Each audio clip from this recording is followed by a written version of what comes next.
you are in the blogs a lot lately for a man who is a personal injury attorney who just so happened to appear on one season of a dating show. You are constantly Shade Room Shorty.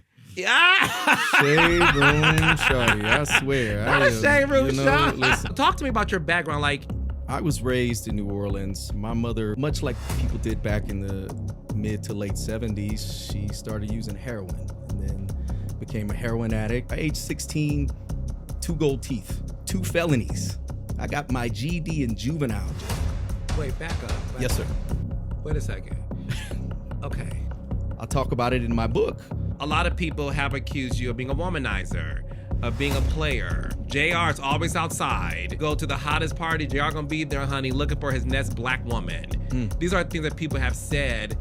Let me brace myself for this one. Okay. I want you to be able to clear the air. You have been accused, okay, of having several kids by several women. And I would like for you to be able to explain to us how many kids you have with how many women so that misinformation isn't spread here. Unfortunately, I was reckless to the point that I didn't protect myself. And so I ended up getting 2 different women pregnant. You've always dated black women. My entire life. Go find one white woman I've ever been in a relationship with. You won't. What is it about the black women? Well, I think... Did you know who Tamar B. Braxton was? I didn't know, I'll be honest, Carlos. Was it love at first sight? Things took a turn after Queen's Court aired. And then we started to see more social media fodder between you and Tamar. Are they together? Are they broken up? You know, messages, Insta stories, and then... Let me get some water on that one. You know, Tommie Lee from Love and Hip Hop Atlanta, we saw that you two were at a sporting event, a game. So I want you to have the floor to be able to address that situation. I was well aware of what I was doing. Where are things now with you and Tamar? The truth is, Carlos, very clear on this. This arrest that happened recently for allegedly a DUI. It was plastered all over social media. Sure. What would you like to say about that? I think...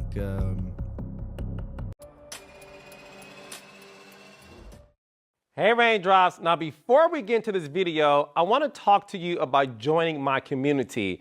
Yes, my YouTube community of subscribers. So make sure you like and subscribe to this channel. It helps build the channel and build our community. I love it when you guys comment and post. So remember, make sure to like and subscribe to this channel. Oh raindrops, oh raindrops, oh raindrops. I know what you're thinking. Y'all did not expect this to happen. But on today's episode of Reality with the King, I'm here with the man, the myth, the legend. Give it up for Jeremy J.R. Robinson. Man, so excited to be here. Yes, yes, yes. Thank you so much for having me. You look fantastic. Thank you. I do all right for a white man, right? Yeah, a little bit. Listen, you do not give me Colonel Sanders today, and I need you to understand that. Awesome. But listen, all jokes aside, thank you so much for appearing on the podcast. For sure. You know, one thing about me, I am a man who always owns up to my own shit. And it's no secret that, you know, a little interview I did with Tamar Braxton at the City Winery in Atlanta went viral because I was just being cheeky and fun. And unfortunately, it was at the expense of you. And when I learned that you were offended by that, I immediately got your number through someone. You did. And I called you within minutes. And I apologized to you. Sure did. Because one thing about me, I'm not here to use my platform to offend anybody. You know, I could be funny and silly and all those things, but I never wanted to be at the expense of someone's character. So although I said this to you privately, I want to say to you again publicly, I am sorry. and it won't ever happen again. But when you learned about that, JR, why did you go up on social media? And I'm like, it's Memorial Day weekend. I'm trying to, be a little hot boy in Miami. Carlos, listen, the joke is funny. I give it to you. Listen, I don't have thin skin, but it triggered some things, right? And that I think you learned in getting to meet me in person and talk to me, that I'm a genuine person, and I don't, I'm not.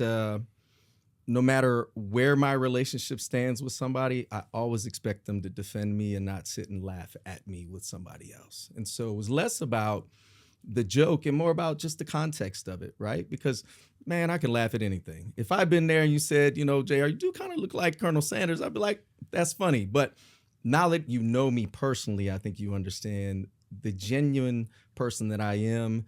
It really just kind of triggered me. There were some other things that really had nothing to do with you. And I really just wanted to feel protected and not laughed at in front of people, because there are a lot of things that I do to keep protecting that circle. And so I was grateful when you called me. I said, listen, it's bigger than you, but I appreciate the man-to-man conversation, even more so meeting you at the gym at Lifetime and having an awkward moment. But I'd like to think that kind of fostered a new relationship, wouldn't you say? No, it definitely did. And listen, it's no secret that I'm very close to Tamar. And when all that happened, I felt bad because I never want to put Tamar in a position to where she feels unprotected, right? Sure. And I wanted to take full responsibility for what I said out of my mouth. And what was so interesting about it, she and I talked about this before, the podcast we did together, how, listen, I work in media. I am media. And I know that we take things and we make it a story. And I just felt bad because I, at the time, had no idea what you two were just going through, just being in a relationship. Sure. And it's not my business or my place. And when I said to you, when I said to her, I said, I had no idea things were going on that you two were working on. And I never, ever want her to get in the blogs for something I said. And just like you're protective of her, Sure. I am as well as a friend. Yeah. And when we saw each other at the gym, first of all, JR knows everybody. Tell us about it. He knows everybody. And I confront things head on. Yeah. I'm not going to shy away from my stuff. And I walked up to you again and said, what up? What'd I say to you? I don't like Colonel Sanders today, do I? I don't look too good at me. And I'm like, JR, you're a good looking guy. But like you, yeah, I'm man to man. I can look you in the eye and say, I didn't appreciate it. But jokingly, I accept your apology. And I'm glad we have an opportunity to talk, because I was raised that way. I was always raised to go to the source. Don't be indirect. Don't do any of that. And so I definitely appreciated when you came up to me and we had a conversation. It went from awkward to more like connecting. Yes. And then establishing a relationship. And I thought it was a pretty dope moment. But you're right. Who was it that told me? Rich was like, your guy's in here. I was like, oh, I'm sure I'll end up talking to him. Rich Dollars. Yes. No, it's like, at the gym, it is this great community of just Atlanta people where we all just like say hi to each other and connect when we can. And after meeting you, I said to you, I would like to invite you on my podcast because I want to use my platform to be able to let the world in on just you, because you are in the blogs a lot lately. For a man who is a personal injury attorney who just so happened to appear on one season of a dating show, met this woman you fell in love with, and then all of a sudden your life's changed forever. So we'll get into that later. But first, you're from New Orleans. So talk to me about your background. Like, you're from New Orleans, right? I'm from New Orleans. Okay. So, I was raised in New Orleans. My mother was kind of a Rolling Stone. She went to New Orleans for Mardi Gras in the mid-'70s. She became a burlesque dancer, and then she got pregnant with me.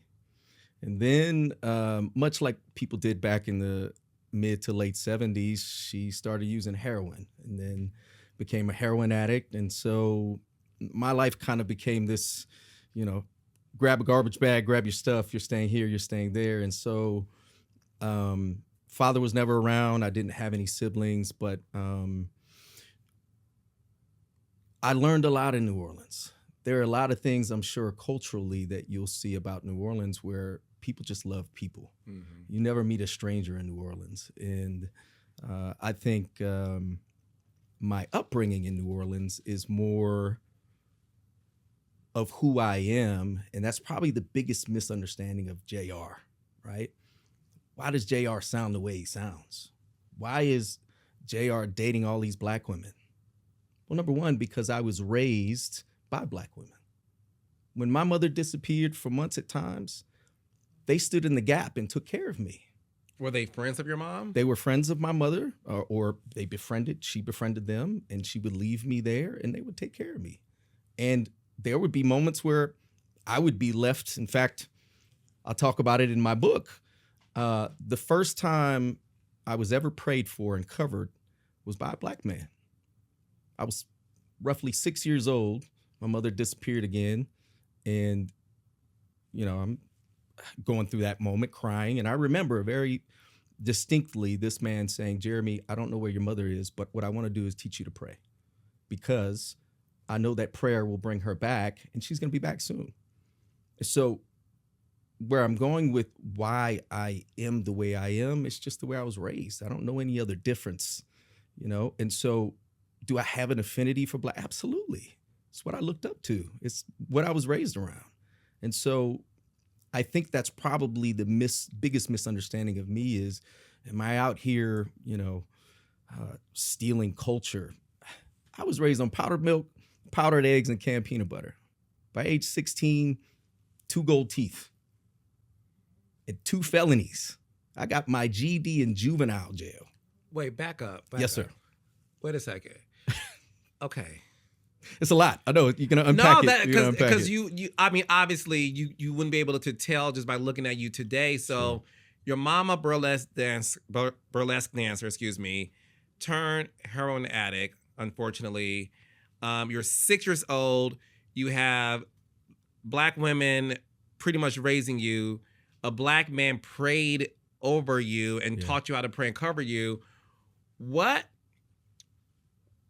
Where was your father at this time? I never met my father. I never knew him. He's never around.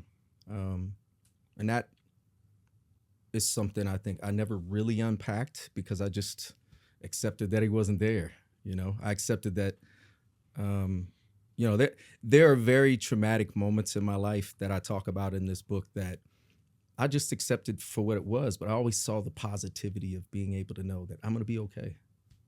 Once I learned to pray, as I went through those traumatic moments, I just said, you know what, God, I know you're going to help me through it. It's okay. And my mother would pop back up for those times for a week or two. But New Orleans culture, I've talked about this before where poverty in New Orleans in the mid 80s, late 80s, early 90s, it had no race. And if you happen to grow up together, you just, you fought to live together. And that's what I went through. And, I say I'm the anomaly, but the reality is I was. And people just accepted me for who I was. And now because of, who I am now, polished, tailored, when they hear my voice, it's like, who is this guy? Mm-hmm. But I think I communicate very clearly. I'm very well spoken on what I went through. But yeah, so I think that's probably the most misunderstood. But growing up in New Orleans, during the murder capital of the world, not having a father figure and no real role models, you just do what everybody else does. You sell drugs, you buy outfits, you chase women, you do all this stuff at a very young age. And how did you get caught up in the lifestyle to have 2 felonies? You quote unquote make certain friends that you think have your best interest at heart, and then you find out very quickly that you're more of a fall guy as opposed to the person who's going to be a part of reaping in the rewards of committing criminal acts. So I'd like to think back then I was more of a follower instead of a leader. And, as I got older, I became more of a leader and understood. I'm glad that I learned from those childhood lessons, those juvenile lessons, because now as a grown man, I look back at that and I'm like, wow, I would have never done that. Hindsight being 2020. So what were you going through during your teenage years? Were you looking for acceptance? Because one thing that I learned just talking to various people is for a lot of men who grow up without a father, you're looking for a father figure. And oftentimes that father figure is found in gangs. It's just in the men around you, maybe older, and they kind of teach you how to survive in the streets. Is that something that you were looking for? Or did you have like a mentor who was a career-driven guy that sort of like was trying to help navigate through the situation? I definitely think the streets taught me how to be a man, in the sense of like mental toughness. I didn't have any gang members or street guys that I really, looked up to. It was just a bunch of different associates that, I think to answer your question, I was looking for my identity because I know I'm white. I accept that. I'm not trying to be anybody else. But what is my purpose? Where is my life going? And I'm grateful that I went through those moments going to jail as juvenile and realizing then having the aha moment, this isn't where I'm supposed to be. So I think more so searching for my identity. How old were you when you had the aha moment that, I need to go venture off into other areas of life? So I went to jail probably like July when I was 16. I turned 17 in jail. I'd like to think at 17 is when I had that aha moment because I remember thinking, man, I'm in jail, 2 felonies. I've gotten lucky. I've gotten a third-year practice act from Tulane University law school student who got me from 2 felonies as a juvenile to just do 90 days in juvenile jail. And I remember thinking in that moment, all right, where am I going, Lord? What's next? And I talk about it in my book a little bit where I sat for my GED and I scored the highest GED scores in this juvenile institution, which is crazy. But it was a moment where it's like God is saying to me, you're more smarter than this. You need to pick something. You need to look at what your dreams are and chase those. Stop running behind people. And I think it was then that I made that decision. And I'm grateful for it. I got out, went to a junior college, and then, there I am with 2 gold teeth. I got this big old gold medallion. We're from New Orleans. We're flashy. Is what it is. But were you a gangster? No, well, I sold dope. I carried guns. I did all that. That's what I went to jail for. That's what I went to jail for. You ever shoot somebody? No. Marine Corps, that's another conversation. But I'm a retired combat vet. But I went to the Marine recruiter and said, hey, look, I need to change the scenery. I'm not going to make it here. I don't want to be another statistic.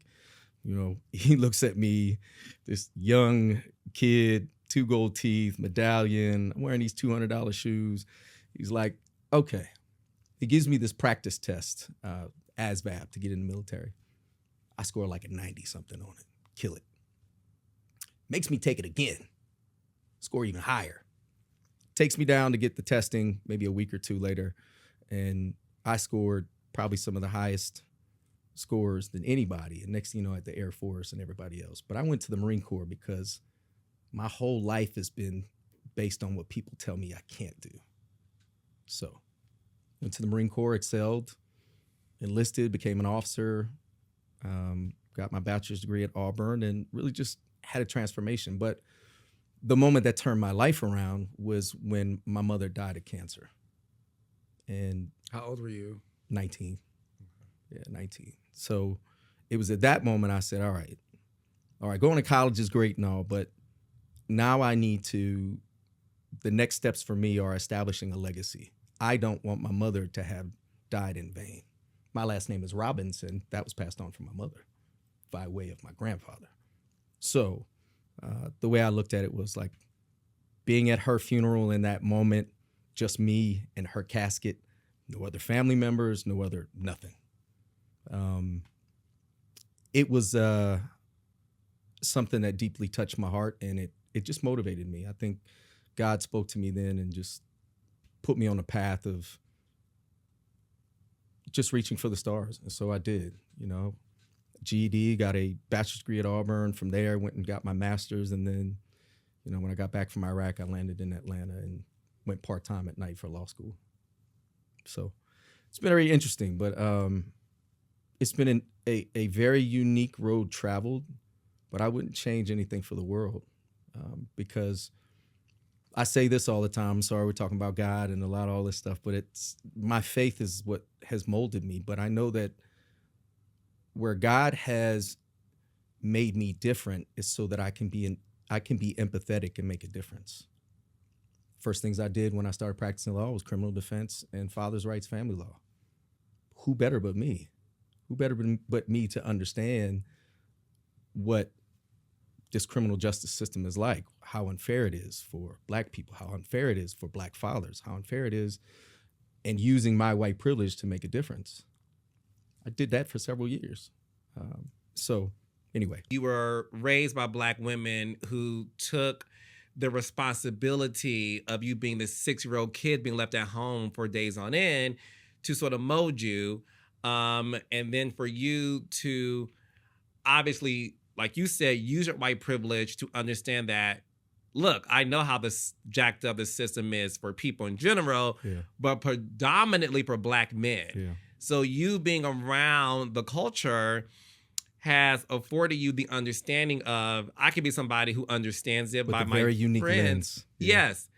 Or I could be somebody who can step in and do something about it and defend these fathers and who are, going to jail for meaningless stuff. So, no, listen, I applaud you for that. I applaud you for that. When you decided to enter into law, what was that surprised you when you learned how much Black men are unfortunately marginalized when it comes to the system? That's a deep question, but boy, is it so true. What amazed me is that in some of these counties in Atlanta, surrounding Atlanta, much like probably every other state in the world, that these judges, without the right white face, wouldn't even consider some of the, less harsher punishments or even no jail time. And it would astonish me that I would watch other attorneys try to make a difference who were either Black women or Black men. But as soon as I came up, I could immediately get whatever I needed from my client. So that was, I think, the realization of, okay, I'm making a difference. And I committed to that. And I think, my background, my character, I think there's a lot of people that would say I made a major difference during that time. And so I'm grateful for that. So you're a father. I am. And one of the things I would like for you to clear up on your own. Sure. You have been accused. Okay. Of having several kids by several women. Mm-hmm. And I would like for you to be able to explain to us how many kids you have with how many women, so that any of that misinformation isn't spread here. So I was married with my first 2 children. I got married while I was in the military. My 2 oldest children are 21 and 17. Son will be 18 in September. And I expect to be married for life, but sometimes things happen, and I don't have anything bad to say about the relationship, but the marriage ended. And then I've been in Atlanta since 2007 as a single man. I went through a failed relationship that created my middle daughter. And then very transparently, and I think I said this on Queen's Court when I met Tamar, 2019, I had a reckless year. I was dating casually. I was honest with the people that I was dating. And unfortunately, I was reckless to the point that I didn't protect myself. And so I ended up getting 2 different women pregnant, which created some beautiful children, but it definitely led me to a depressed place.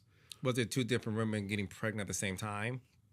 Well, there's one and then there's another one, but not at the same time, as in within weeks. We're talking 4 or 5 months apart. Okay. So very reckless in the sense that I am I am supposed to be protecting my foundation that I'm trying to build on behalf of my mother. But what hit me was that I'm now recreating a cycle of not being a father who's present every night for my children. And that hurt. And I don't know that I've really shared that with anybody but Tamar. And Tamar, to her credit, gave me a safe space to say, listen, you made a mistake, but you're an amazing father. And so while I don't take any pride in having a reckless year, I know I joke around and say I think she gave that to me, that term. I had a hot boy summer, but the reality is I'm not purposely trying to create single family homes. There was a choice there, and I had to support what that choice was. And so as a result of me creating 2 children and them wanting to have those children, the best thing I could do is be an amazing father, be supportive, be financially supportive, give my time and be present in their lives. And so, of course, there's all this, what else can you say? I got 5 kids and quote unquote 4 baby mamas, but I was married the first several years of my life with my first 2 children. And that's the way I've always wanted it to be. But, God doesn't make mistakes. And the way you look at it, you can judge me all you want, but am I present in my child's life? Am I financially responsible in my child's life? Absolutely. So I have to take that on the chest, and I accept that. But my children won't feel that way. They won't know any different. When it comes to the women, do all of the children's moms get along? My position on that has always been to not create more discomfort. If they choose to have relationships, that's up to them. But my position has been to have my children together so that they can be siblings together. So to answer your question, I don't know that they don't get along. I think that they just choose not to have a relationship. Because my children at the core, they choose to have a relationship. And so that's what really matters to me. That when I have them together. You have all them together once? Absolutely. Oh. Absolutely. Like on the weekends and stuff? Yes, sir. Okay. Yeah. I had, fun fact, when they were both infants, I had them both at the same time. I didn't have a sitter. It was just me and my 2 infants. And at the time, I believe she might have been 17 and my son was 15 or 14.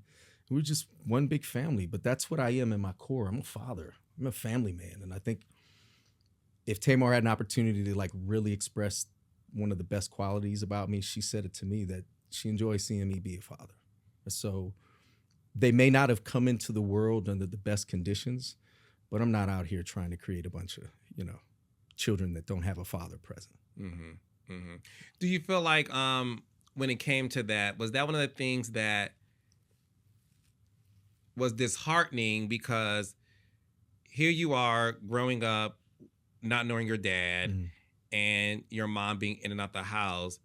Was it disheartening that there was this perception that you just were out here, having kids with different women and, being a stereotype that a lot of people feel Atlanta men are? Like, did that hurt you because it was the total opposite of who you are, especially because of what you experienced in your childhood?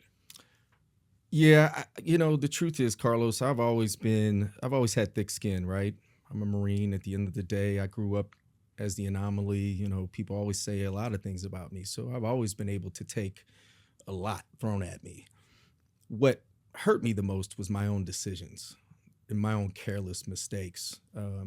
And it hurt me the most that I couldn't be the father that I never had. I would love to be the father that tucks him in the bed every night. So I didn't care about anybody else's opinion. My opinion hurt the most.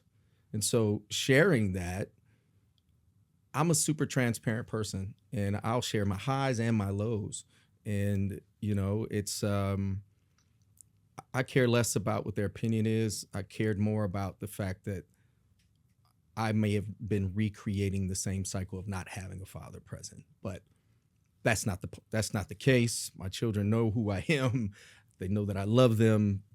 I don't get to spend every day with them that I'd like to, but I'm also an extreme professional. And so when you get to that level, you don't have every day to spend. So the opinions of others didn't matter. I think I was more hard on myself than anything. Now, not that I know you, you're very private when it comes to your personal life. So what made you decide to go on Queen's Court, a dating reality show in Atlanta? Well, I think I shared with you, Carlos. I have been a attorney in Atlanta, and I started my relationships with club owners, restaurant owners, promoters, because I figured they had the biggest reach with people, right? Promoters touch so many different people, club owners touch so many people. And I was always the guy behind the limelight taking care of people. And I've always said, listen, I have celebrity friends. I have people who are in the industry, but you'll never see me take pictures. You look at my Instagram, you look at my Facebook, I don't have pictures with celebrities because we're all men and women in my eyes. And I think those people who see me as a friend respect that about me because I don't ride people's coattails. I never have. But coming back to your question, it was difficult. I think I'd been sought out by showrunners for Ready to Love initially, the first couple ones. Mm-hmm. And I got cold feet and backed out and didn't want to do it. And then when this came up, I wanted to quit every time. It was like, why do I want, I'm at the pinnacle of my career, right? I'll say this in the sense that a man coming out of New Orleans with 2 gold teeth, growing up on powdered milk, powdered eggs, if I'm making $400,000, $500,000, $600,000 a year, what do I need this for? I'm already on billboards. I'm already doing things that are making me get to the height of my life. The way I looked at it, truthfully, in that moment was, well, I've been in Atlanta so long, and I'm kind of in the 3%ers, so let me potentially date a 3%er, if that makes sense, and see if we're aligned, because I understand what it's like to only want to date a certain caliber person. So I don't know. I struggled with it, Carlos. I agreed to do it because, truthfully, some of the executive producers reached out and said, look, JR, we think you're going to be amazing for the show. You are a very passionate, intelligent person, and no matter what, you'll add value. So that's just the way I looked at it. I said, all right, I'll do it. And I'll tell you a funny story. The first show, right, first episode that we're about to film, I pull up in this very gaudy car that I have. I have a gold Bentley, which, whatever, is what it is. So you replaced 2 gold teeth with a gold Bentley. With your grown ass, I got a gold Bentley. Okay. Yeah. Anyway, I pull up. I got my suit on, and I'm listening to music, trying to stay hype. I'm excited. I just want to come into it with like energy, kind of like coming here today. Mm-hmm. I want to walk in with positive energy and make sure the people I touch or meet look at me and think, wow, that's a good dude. So I'm sitting in there and I'm listening to music and vibing, and Will Packer comes walking by with another EP, and I'm like, I'm giving him prayer hands, thank you.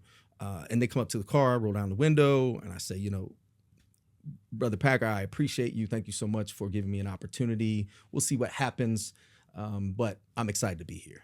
And he says, well, God bless you. And I said, well, he said, good luck. And I said, well, I don't need luck. God has paved the way. I just got to walk the steps. And he said, a star is born.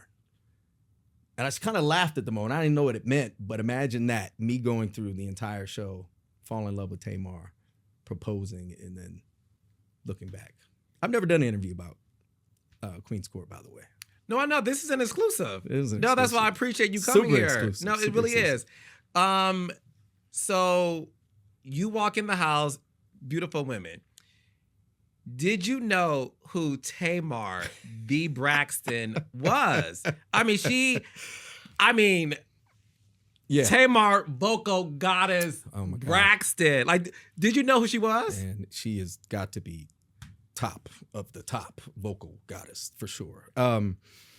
I didn't know. I'll be honest, Carlos. I knew because the first event we were wearing masks, so we came in and there were only 8 of us.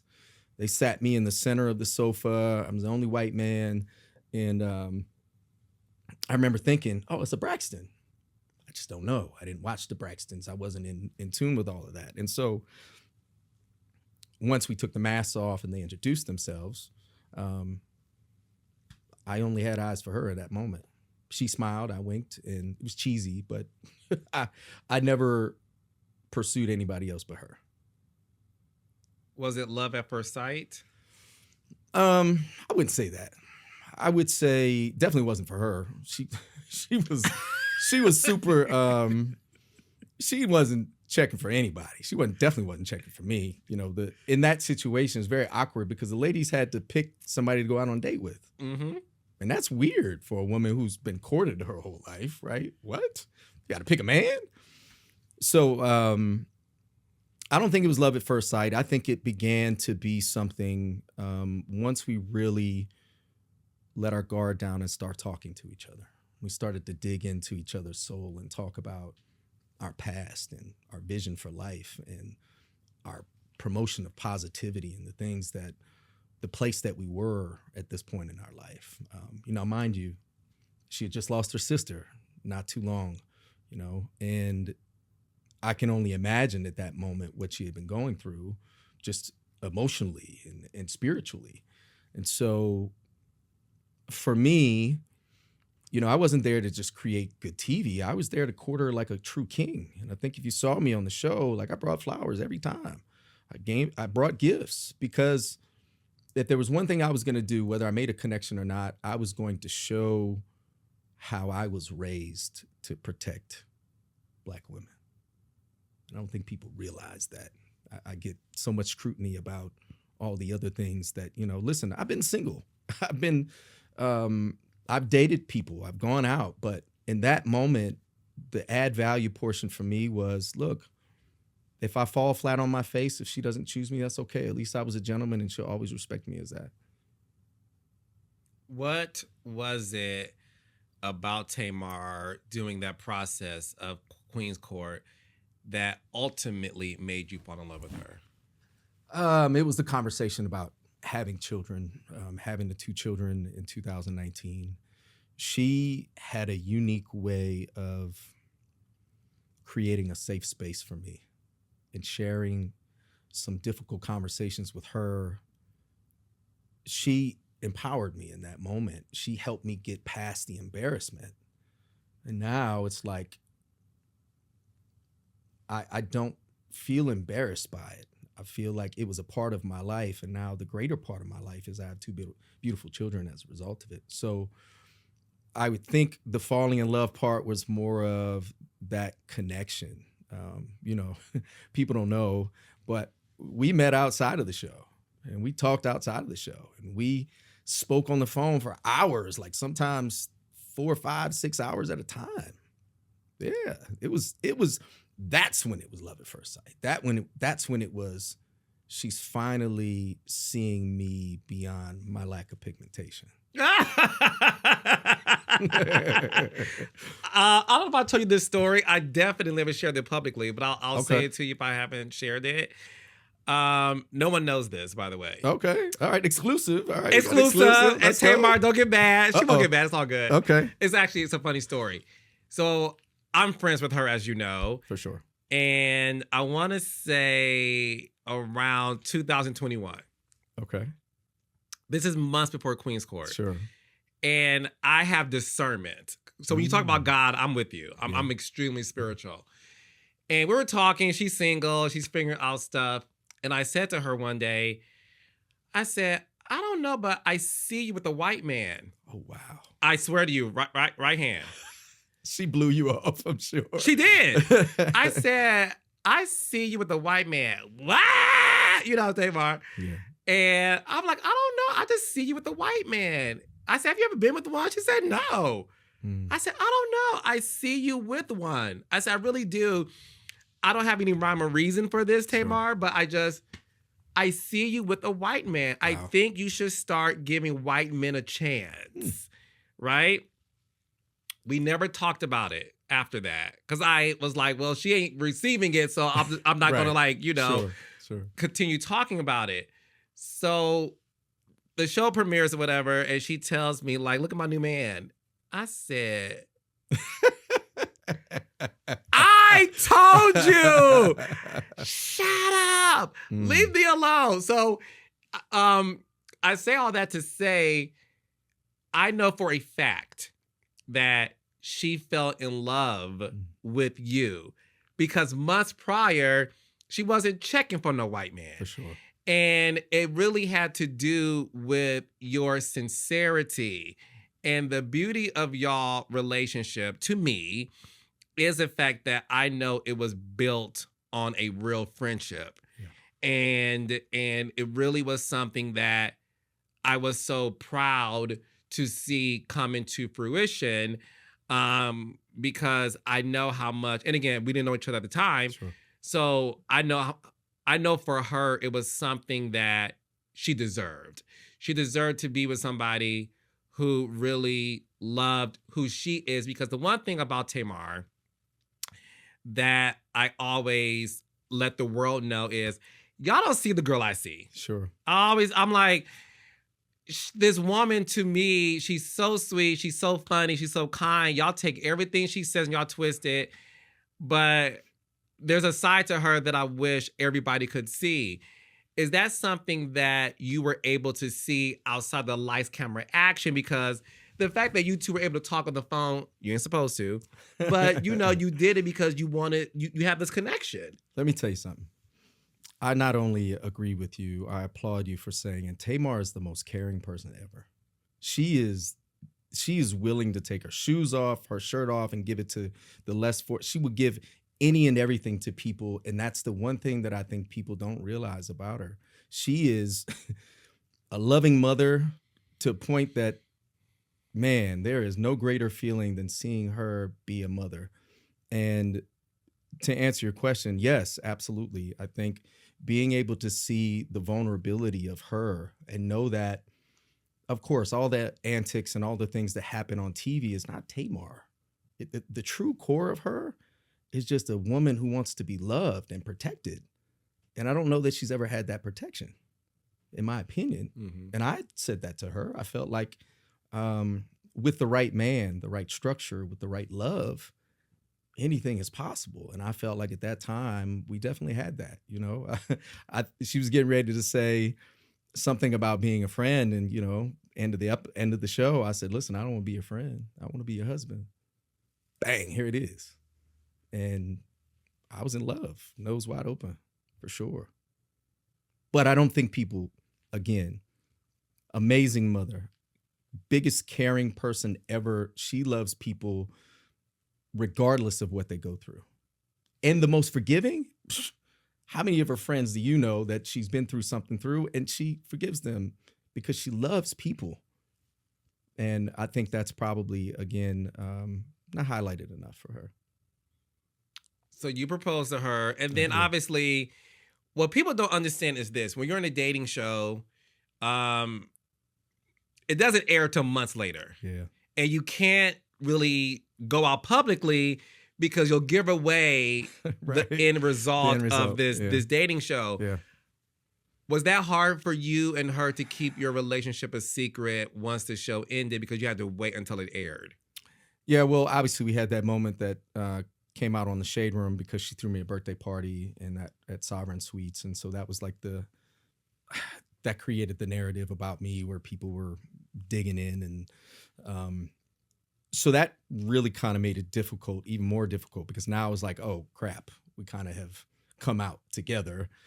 But she's there with me at my birthday and people are already kind of going to have spoiled the ending. So from that point forward, it had to be really, really private.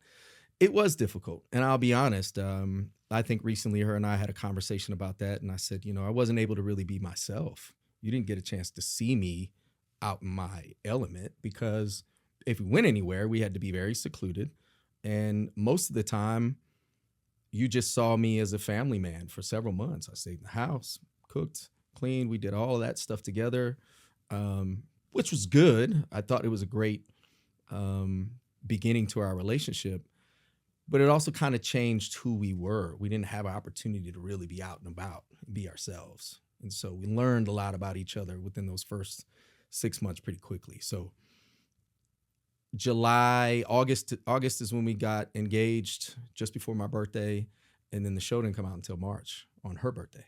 So we're talking several months of like not being able to be anywhere. And that, I think, definitely caused some stress and some anxiety. And I think it caused some problems in our relationship. But I wouldn't change anything for the world. I don't regret anything. Do you regret doing Queen's Court? Because here you are, this private guy who has this practice. Yeah. And then you're dating arguably one of the greatest singers of our time. For sure. Who is a personality. And then, like you said, once the Shade Room saw this party, what you probably did not even know, JR, is that the moment you are revealed, a lot of people start running down the rabbit hole to find things out about you. And now you are constantly Shade Room shorty. Yeah. Shade Room shorty. I swear. Not a Shade Room shorty. Listen, I'm the easiest white man target for the Shade Room. I tell you, I am DMing them on a regular, like, really, guys? Okay, I get it. But okay. How have you handled being famous now? Is it tougher than what you thought? Because I don't. Listen, you're on the Shade Room more than I am. Okay. And I've been around for a minute, brother. How have I handled it? Obviously, I had no clue. You're right. I didn't have an inkling. But I knew that exposing my life and talking about everything and being open, I knew that everything would have to be exposed. And so that's part of probably those first conversations I had with Tamar. Look, I don't have any skeletons in the closet. I'll be transparent about everything. This is who I am. It's how I've always been in any dating situation, where I'll say, look, and I think most men would get further in dating if they just were transparent about who they are. Mm-hmm. So now, of course, I didn't expect as much hate. I didn't expect as much racial tension as I got, which you and I have briefly talked about this. I don't like the racial side of it, because there is no playing the fence for me. I am raising Black women and Black sons, Black princesses and Black princes, and I have pride in that, and I don't get to walk the line. So I don't appreciate being, race baited into conversations when the reality is I am where I am, and I love my children, and I will die for them. And so that's probably been the most difficult part about it. You can talk about me all you want. I accept my mistakes and my flaws. And for all of those, negative Nancys that didn't end up being married to me or being engaged, sorry, didn't work out. Accept it. Stop leaving comments on social media. Is it hard because, listen, you are an attractive guy, you're a successful man, you're in Atlanta, where the pool of women here outnumber the men, whether they're married, have threesomes, thruples, right. All those things. You are a single man Atlanta, which is like heaven for a lot of men. And I don't think you should be judged for dating as a single man. So prior to all of that, there were lots of women who started to come out of the woodwork. It was crazy. I'm telling you, you seem to have been this target. A lot of people have accused you of being a womanizer, of being a player. JR is always outside. You go to the hottest party, JR gonna be there, honey, looking for his next Black woman. These are things that people have said. Yeah. Why do you think people have come out saying, well, he's a player, I dated him, this relationship ain't real, he was with me? Like, what is that all about? Well, number one, I think, Carlos, I'm an easy target, right? I think from a racial standpoint, it's easy to be like, oh, yeah, I see that white man everywhere. Well, keep in mind, I'm also a walking billboard. My business thrives on being in social settings. At the time, I'm criminal defense. I'm transitioning into personal injury. I'm going to be at events. Why not? That's where I get the most clients. Is where I get the most conversations. You know, people come up to me. They're drawn to my energy. Hey, JR, boy, you are sharp. What do you do? Boom. Another potential client. So, and as far as like women saying they dated me or whatever, I mean, I've never lied to a woman in my life. I am very transparent about everything. If I'm casually dating or I'm looking to date with a purpose, I would have said that. But it's easy to play somebody who's looking for clicks and likes to play that game. But I've been in Atlanta since 2005. From '07 to when I met Tamar is a long freaking time. That's almost 15 years. How many people would you date in a year, Carlos? I mean, let's not talk about me. Okay, but I mean, well, let's be fair about it, right? No, look. Let's be fair about it. In a year, fair. right? In a year, you don't meet somebody, respectfully, you move on, and within a year, how many people could you just maybe go out on one date with and realize, you know what, that's not for me? No, the thing is this: to be a single man from 2007 until 2019, like that's wild in the sense of, listen, I know what it's like to be successful, look good, and want to have fun. Sure. And I appreciate your honesty in terms of, like you said, if men were like, look, I was single, I do the fuck I want to do. That's right. I'm taking care of my children. Sure. They're not affected by this. We all have a past. And listen, to answer your question, me being single within 1 year, I'm dating a lot of motherfuckers. That's right, right? And what's wrong with that? There's nothing wrong with that. And nothing. so all of this judgment is easy because now it becomes a race bait situation where it's like, oh, this white man don't care about black women. And it's like, but then you don't know anything about me. If you understood, that's all I've ever dated my entire life. It's not as if I transitioned at some point. It's not as if I was like, oh, that looks interesting. Let me try that out. You've always dated black women. My entire life. Go find one white woman I've ever been in a relationship with. You won't. You have never been in a relationship with a white woman. Ever. Yeah. What is it about the black women? Well, I think, and I may be wrong for saying this, but I think you date who you're familiar with. And me growing up in New Orleans, that was who I was familiar with. Me growing up as the only white kid in school, the only white kid in the neighborhood, that's what I was attracted to. And I mean, to be completely honest, those mother figures for me were women I respected. And that's who, you know, I'd like to think when you grow up, girls want to date people that are like their father. And sometimes men want to date people that are like their mother. Is that fair? No, it's true. But because race is involved, now it becomes different. But I get it. It's an easy coal to throw on the fire. But if you know anything about me, my closest people would tell you that I'm just me, and I've never dated anybody differently. And all of those so-called people saying that the relationship was fake, what? Tamar knew everything about my dating history and where I had been. I cut everybody off prior. I didn't have any texting buddies. I wasn't seeing anybody. When I was madly in love with Tamar, listen, tunnel vision. I'm a Leo. We are super freaking loyal. I don't play about that when I'm in a relationship at all. I've never cheated in a relationship, fun fact.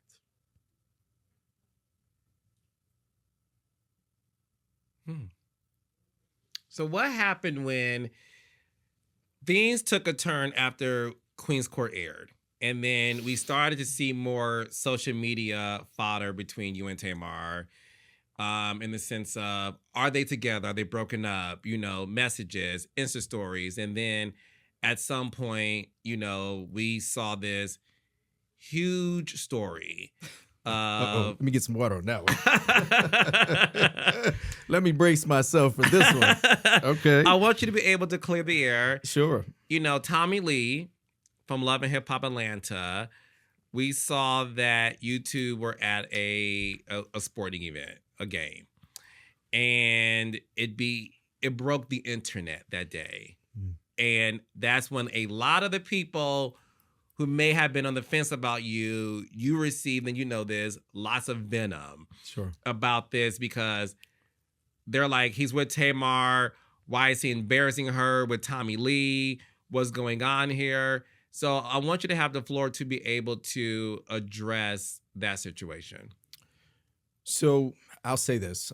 First thing is Tamar and I, our relationship ended, and I was single. We made that very public. In fact, I made it public because there were a lot of, to your point, there were a lot of questions about whether we're still together. And so I needed to heal from some things that happened in the relationship. I'm always transparent about that. Had my heart broken. I was going through some hurt and trauma that I needed to process that I couldn't get past in the relationship. And the truth is, Carlos, very clear on this. When you're hurt, you don't make the best decisions. And I own that wholeheartedly. I think I wanted her to hurt. And it was truthfully a mistake. And it only ended up causing me more hurt. And so to be in that situation, it just backfired. And I knew exactly what I was doing. I was very aware. It was on purpose. And it was because I was hurt. And I'm not making excuses. I'm just providing context. And of course, I apologize to her. But to her credit, in that moment, she finally realized some of the hurt that I was going through. And that's when we were able to talk and really, I think in that moment, it allowed me to fully heal because she understood. And so, look, I don't hide from it. I was transparent. I posted something on my story saying I should have never been involved. And it just created a cycle of negative energy that you just never stops. And so, of course, I apologize to her. But, hurt people. And I think I saw something that says you have to go through this evolution of being hurt, then hurting in order to find peace again. And it's real. And it's not an excuse because I stand 10 toes down in anything that I am accountable for. But I think it was a time in our relationship that allowed her to see me for where I was. And I'm grateful for her because I learned, Carlos, I was going through so much therapy at that time. Like I was seeing 2 therapists. I was in a depression. I was in a very dark place. I'm not afraid to say this. I wanted to be unalive at one point. And it was very important for me to process that, to get through that emotion and be with the therapist that I was with. Because, I don't know that I've ever felt a level of hurt that I went through in that time. And I'm grateful that I found some things through my therapy. I learned that my inner child was causing some problems for my relationships. I learned that my longing for my mother being gone for months at a time, while I know it wasn't right, I still loved her. And because of that, I may not have been putting boundaries in my relationships, and I was still acting within my inner child and allowing things to happen. And so that moment provided clarity for me in the way I needed to move forward in my relationship and create safe boundaries and communicate the hurt instead of just compartmentalizing and saying, okay, everything's going to be all right. And just, the typical JR way, I'm going to be positive and I'll get through it. I'll pick and choose my battles. No, sometimes you have to say when you're hurt and just push through it and push through it together. So difficult time, but I don't hide from it. It's an unfortunate situation, and I was well aware of what I was doing. Mm-hmm. Where are things now with you and Tamar? Because we saw you guys recently hang out. That was fun. That was real fun. Yeah, and I asked her the question on my podcast, and she said she would like to keep that private. And I respected her boundary, but I wanted to obviously ask you the same thing. Listen, the love I have for Tamar will never change. It is eternal. I am I'd like to think that I've been the best father, bonus dad to Logan, and I love him with all my heart. I think I've made an amazing connection with her father. I call him Pop. We text on a regular basis. And I think that where we are is we have dedicated our time to finding that friendship that we first created. And as far as our relationship status, we'll keep that private. I'm going to respect her position on that. But man, we hung out in New Orleans. We had a blast. She got to see me in, my element.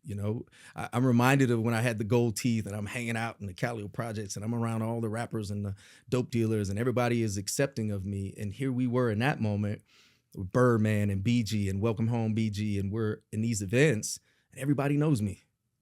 And it was all love. It was like, wow. It humbled me in that moment. It was like, these are people that accept me. Everybody else in the social media world, you don't know anything about me.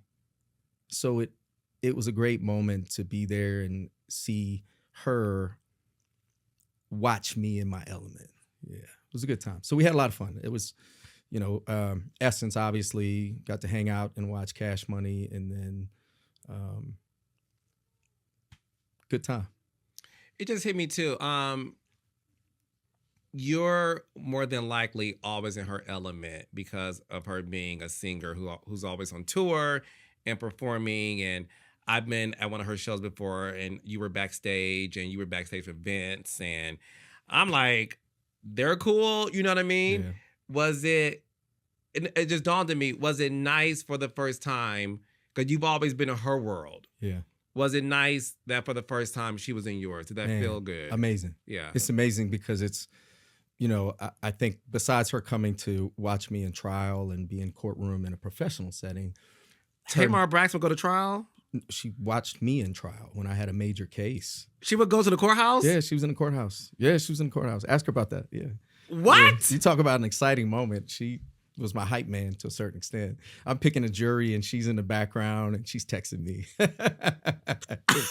It was a classic moment. But again, another one of those things that people don't get to see is she is so invested and was so invested in me at that time that she just wanted to help me. She wanted to be a fly on the wall and do anything to see her man succeed.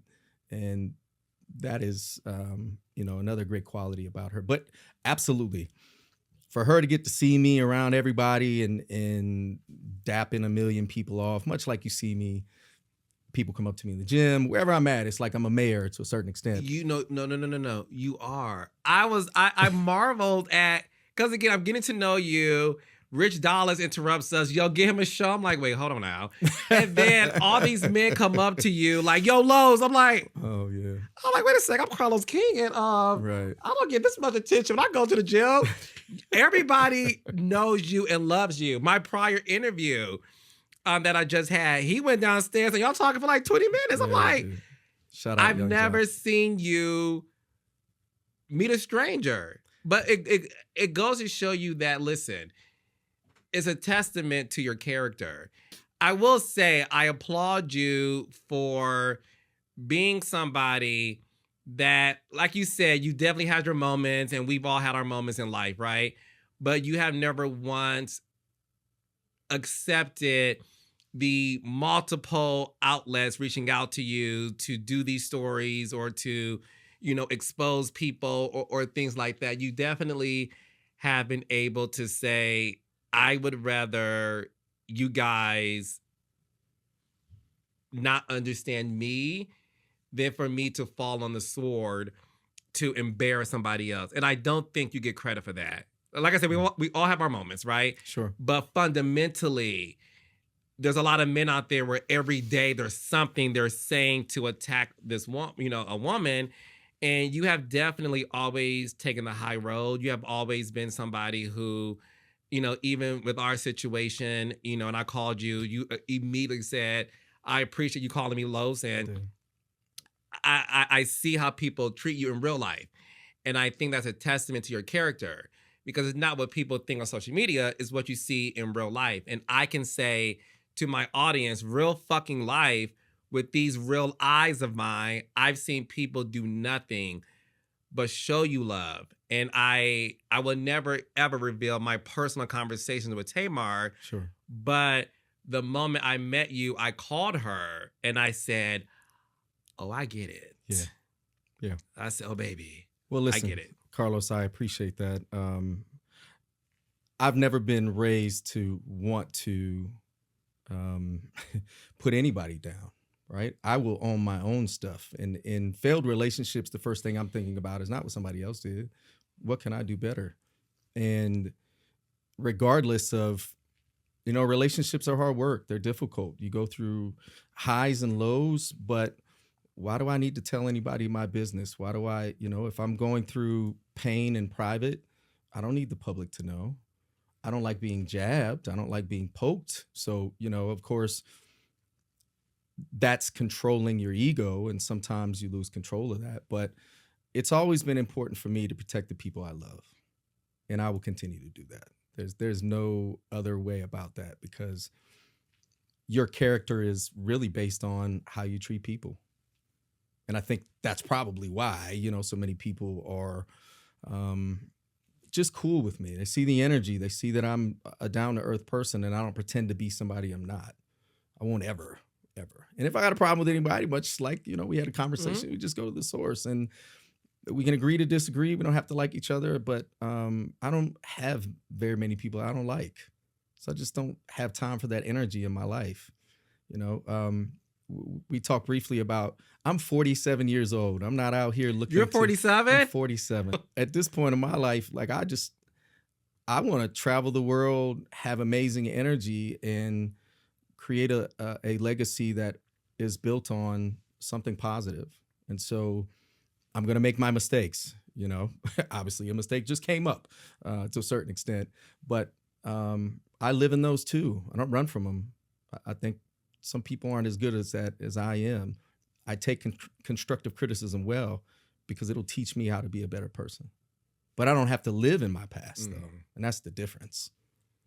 I want you to, before I let you go, I want you to be able to address some breaking news that just came out recently. Sure. And you are a shade room shawty, as you have affectionately called yourself. And I'm going to call you that moving forward. There is,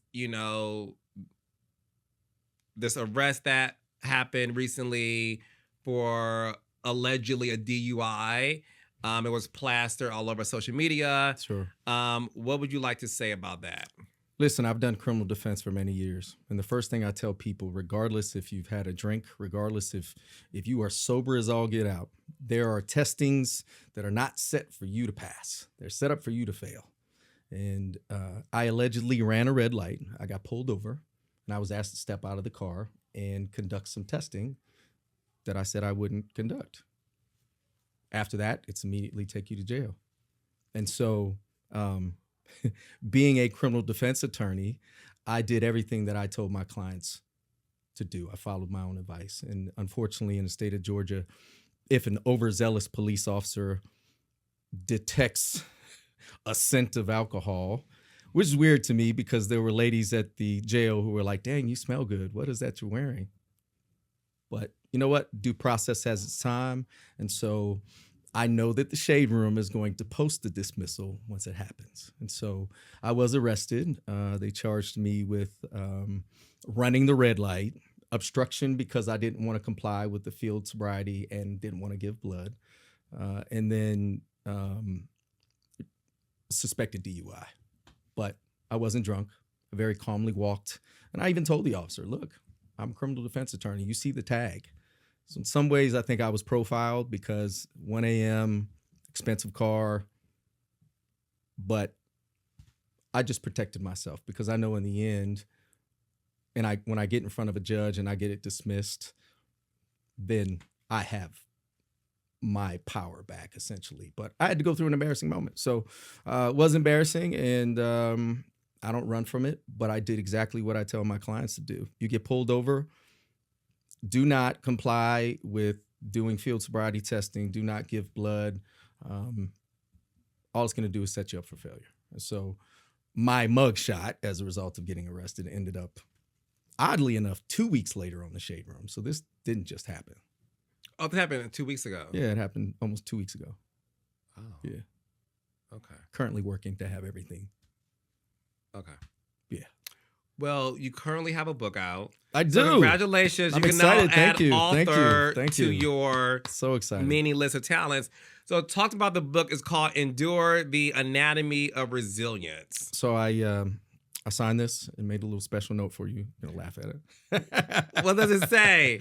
It says, Carlos, thank you for being a genuine person with or without chicken.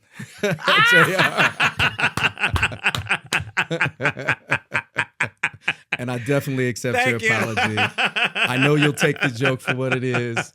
There's nothing racial behind it, clearly. No, listen, right? no. But I started it, you so did. please. It's all good. Yeah. But so this book has been the most, cathartic therapy session I've ever had in my life. I tell people all the time, like I pulled the scab off of my knee. You know, you get a scab as a kid and this big old scab, you pull it off and you start bleeding. Well, I finally, in those moments where I went through that public breakup with Tamar, I finally just owned all of my shit. I finally said, all right, I need to process this. And so I wrote about all of these different traumatic moments of my life. But the beauty of this book is the message, and that is harnessing power, gathering power from trauma. That doesn't sit sometimes with people. What does that mean, JR? It means you can either sulk in your misery or you can find a way to be motivated by a place that you never want to go back to. Mm. And whether that's moments that happen 3, 4, 5, 10 times in your life, there's some things in here that you wouldn't believe seeing me right now that I went through. But endure, as it says, the anatomy of resilience is about being able to see positivity through any moment of your life and gathering that power to say, you know what? I see this is the worst place. I'm going to use it to motivate me to never go back there. And, you know, I talk about growing up in the Callio projects, how poverty doesn't have racial divides, how growing up in the murder capital of the world, right? I definitively say, imagine 8 Mile meets murder capital of the world, going through all the complexities of everything I went through. Moments where I had to sleep outside while my mother turned tricks to feed her heroin addiction. Moments where 3 or 4 o'clock in the morning, she would wake me up and say, Jeremy, walk with me so I don't die. Mm. Taking those moments and saying, all right, you've been there. Now what? What am I going to do with that? I'm going to use it to remind me of a place I never want to go back to. I'm going to create a legacy that's better than what I went through. And so, you know, it's the unique situation of a white kid growing up as the anomaly and somehow making it through all of those difficult moments. And so there's power. The messages, I believe, it's strong. There's a lot of good messages in there.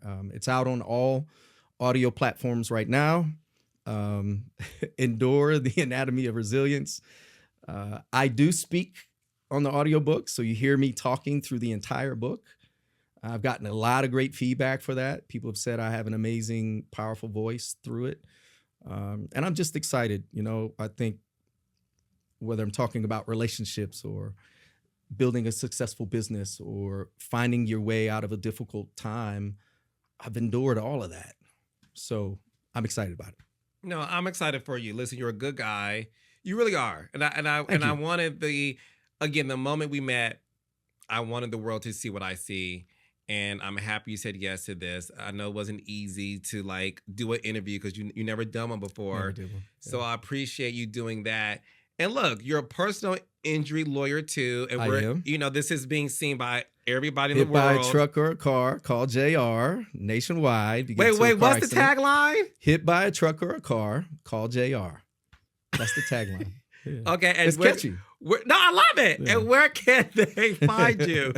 So Jeremy Robinson CEO is my Instagram. That's my personal page. And then at the JR Law Group is my business page. But if you just hit by a truck or a car, call JR, you can go to the JR Law Group, look that up on Google, and that'll take you there, and we'll get you taken care of immediately. My brother, listen, I'm proud of you, man. Thank you so much for doing this interview. I'm grateful for you. I'm grateful for you. And look, I am team Tamar and JR.